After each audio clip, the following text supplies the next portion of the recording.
हम जानेंगे कि क्या बैरियर्स हैं जो रोकते हैं लोगों को अच्छी मेंटल हेल्थ के लिए। शुरू में उन्हें समझ ही नहीं आता, बट अगर किसी का मन उदास होता है तो लोगों को लगता है कि ये मेंटली स्ट्रांग नहीं है। जितनी अवेयरनेस इसके बारे में होगी, जितना खुल के हम इसके बारे में बात करेंगे तो हमें ज़्यादा बेनिफिट होगा। जिसको इलाज की ज़रूरत है वो प्रोफेशनल के पास जाके अपने आप में बदलाव देख सकता है। नमस्कार दोस्तों, आज हम बात करेंगे मेंटल हेल्थ के बारे में। हम जानेंगे कि क्या बैरियर्स हैं जो रोकते हैं लोगों को अच्छी मेंटल हेल्थ के लिए, डॉक्टर्स पॉइंट ऑफ व्यू से और पेशेंट पॉइंट ऑफ व्यू से। मेंटल हेल्थ क्यों ज़रूरी है और समय के साथ ये बेहतर कैसे हो रही है। बैरियर्स में अगर मैं बात करूं तो पहले मेंटल हेल्थ प्रोफेशनल्स की बात करूं, जिसमें साइकोलॉजिस्ट और साइकेट्रिस्ट दोनों ही आते हैं। अब मैं तो साइकेट्रिस्ट, जब मैंने एमबीबीएस के बाद अपने घर में इच्छा जाहिर की कि मैं एक साइकेट्रिस्ट बनना चाहता हूँ, तो मेरे घर में ही लोग खुश नहीं थे। वो ये चाहते थे कि मैं चाइल्ड स्पेशलिस्ट बन जाऊं, क्योंकि बोलने में अच्छा लगता है कि बच्चों का डॉक्टर है।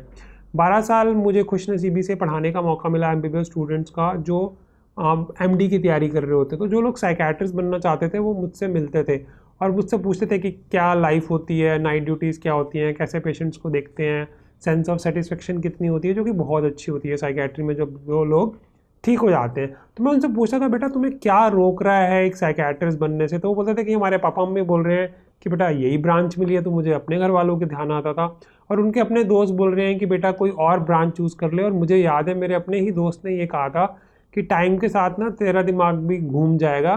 बल्कि उसने एक डायलॉग भी मारा था कि कोयले की दलाली में हाथ तो काले हो ही जाते हैं। बल्कि प्रोफेशनली मैं ये कहना चाहूँगा, 15-18 साल मुझे अब साइकेट्री में हो गए हैं, आपकी मेंटल हेल्थ जो है वो बेटर हो जाती है। क्यों बेटर हो जाती है? बिकॉज जो आपकी मेंटल हेल्थ है वो आपके इमोशंस पे भी इफ़ेक्ट करती है, वो आपके रिलेशनशिप्स पे भी इफ़ेक्ट करती है, आपके बिहेवियर पे भी इफ़ेक्ट करती है, आपको एक बेहतर सोचने का मौका देती है, आप स्ट्रेस को ज़्यादा अच्छे से हैंडल कर पाते हैं, आप बेटर डिसीजन ले पाते हैं। अब हम बात करते हैं कि पेशेंट्स के लेवल पे क्या बैरियर्स होते हैं। पेशेंट के लेवल पे ये बैरियर्स होते हैं कि शुरू में उन्हें समझ ही नहीं आता, उन्हें एक साइकेट्रिस्ट की ज़रूरत है।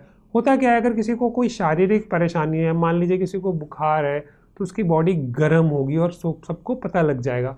अगर किसी को कोई इन्फेक्शन है, वो अपना ब्लड का टेस्ट कराएगा तो उसमें वो इन्फेक्शन आ जाएगा। बट अगर किसी का मन उदास होता है तो लोगों को लगता है कि ये मेंटली स्ट्रांग नहीं है, इसलिए ये ठीक नहीं हो पा रहा।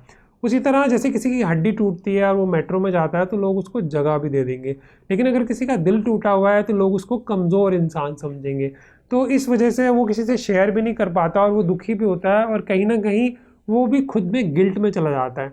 और अगर गंभीर मानसिक परेशानियां हो जाती हैं तो लोग ऊपरी हवा का चक्कर या कुछ और चीज़ें समझने लगते हैं। अब इसमें चेंज में बदलाव कैसे आ रहा है अब टाइम के साथ ऐसा तो हुआ है कि जो पिछली जनरेशन है, जो मेरा एज ग्रुप है या मुझसे पीछे लोग हैं, वो इन चीज़ों में ज़्यादा पढ़ते हैं। बट जो नई जनरेशन है या जेन जी है, जिनके पास इंफॉर्मेशन ज़्यादा है, गूगल है, सोशल मीडिया, जो भी पैरामीटर्स अवेलेबल हैं, तो उसमें क्या होता है कि लोग उसके बारे में जानते हैं, समझते हैं और एक प्रोफेशनल से बात करने में हिचकिचाते नहीं हैं। और जब वो ठीक हो जाते हैं तो उसके बाद उनको रियलाइज़ होता है कि ये तो ठीक हो सकती है, और वो अपने फैमिली में देखते हैं, बिकॉज जेनेटिक तो होता ही है। तो अगर किसी की फैमिली में किसी को डिप्रेशन हुआ और वो ठीक हो गया, तो वो अपने किसी दूर के जानने वाले को भी जानता है जिसको डिप्रेशन हुआ, या अपने दोस्त को, वो भी प्रोफेशनल हेल्प जब लेता है साइकोलॉजिस्ट से या साइकेट्रिस्ट से, तो उसका नज़रिया जो है वो बदल जाता है। Even over a period of time, जैसे मेरी क्वालिटी ऑफ लाइफ अच्छी है, मैं ठीक पैसे कमा लेता हूँ, हमने यूट्यूब चैनल्स बनाए, अवेयरनेस क्रिएट हुई, काफ़ी सारे रिलेटिव्स को मेरी हेल्प लेने की ज़रूरत पड़ी, तो काफ़ी लोग वो जिनको पता ही नहीं था कि उनको कोई मानसिक परेशानी है, उनको भी एहसास हुआ कि ये एक मानसिक परेशानी हो सकती है और इसका इलाज संभव है। जैसे कई लोगों को ADHD होता है, उसे अटेंशन कंसंट्रेशन की प्रॉब्लम होती है, जिसकी वजह से वो रिश्ते ठीक से नहीं निभा पाते, नशा ज़्यादा करते हैं, एक्सीडेंट्स ज़्यादा होते हैं, रिलेशनशिप में डाइवोर्स रेट ज़्यादा होता है, जॉब्स बार बार चेंज होती है या उनको निकाल दिया जाता है। जब वो इलाज करते हैं तो सारी समस्याएं अचानक ही गायब हो जाती हैं कुछ ही समय में, तो उनकी सोच जो है वो बदल जाती है। तो बेसिकली हम दोस्तों इसको इसी तरह से काउंटर कर सकते हैं कि जितनी अवेयरनेस इसके बारे में होगी, जितना खुल के हम इसके बारे में बात करेंगे, चाहे वो डिप्रेशन हो, सुसाइड हो, बाइपोलर हो, स्किज़ोफ्रेनिया हो, तो हमें ज़्यादा बेनिफिट होगा। और एक और एंगल भी है कि जितने भी बहुत बड़े बड़े बिजनेसमैन होते हैं, उनके इतने सारे एडवाइज़र्स होते हैं, उनको डिफरेंट डिफरेंट एरियाज़ के बारे में बताने में, तो हमारी मेंटल कैपेसिटीज़ को वो एक्सपैंड करते हैं। वो अपने ही दिमाग का इस्तेमाल नहीं करते, दूसरे जो इंटेलिजेंट दिमाग होते हैं उनको भी हायर करते हैं। तो दिमाग जो है वो सबसे इम्पॉर्टेंट चीज़ है। अगर उसमें कोई वजह से किसी तरह से कोई परेशानी आ गई है तो मेंटल हेल्थ प्रोफेशनल से मिलने से बिल्कुल हिचकिचाना नहीं चाहिए। हो सकता है आप बिल्कुल नॉर्मल ही हो और वो भी बोले किसी दवा या काउंसलिंग की ज़रूरत नहीं है, और अगर ज़रूरत है भी तो उससे इलाज से अगर हम बिल्कुल परफेक्ट होके अपने बेटर इमोशंस को मैनेज कर सकते हैं, थॉट प्रोसेस हमारा फिर से ठीक हो सकता है, बिहेवियर में इम्प्रूवमेंट आ सकती है और रिलेशनशिप बढ़िया हो सकते हैं और हम खुश रह सकते हैं, तो ऐसी मदद हमें लेनी चाहिए। दोस्तों, बहुत खुशी होती है ये शेयर करते हुए आपके साथ कि पिछले 20 साल में as a mental health professional बहुत ही बड़ा बदलाव हमें देखने को मिला है।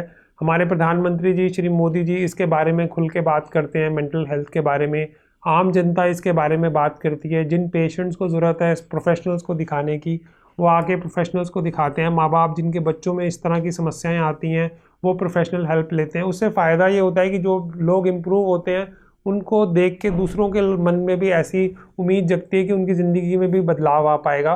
देखिए, इलाज भी है और प्रॉब्लम भी है। सोशल मीडिया ने उस गैप को भर दिया है, तो उससे फ़ायदा क्या हुआ है कि जिसको इलाज की ज़रूरत है वो प्रोफेशनल के पास जाके अपने आप में बदलाव देख सकता है।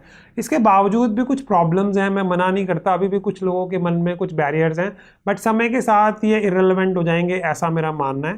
Thank you.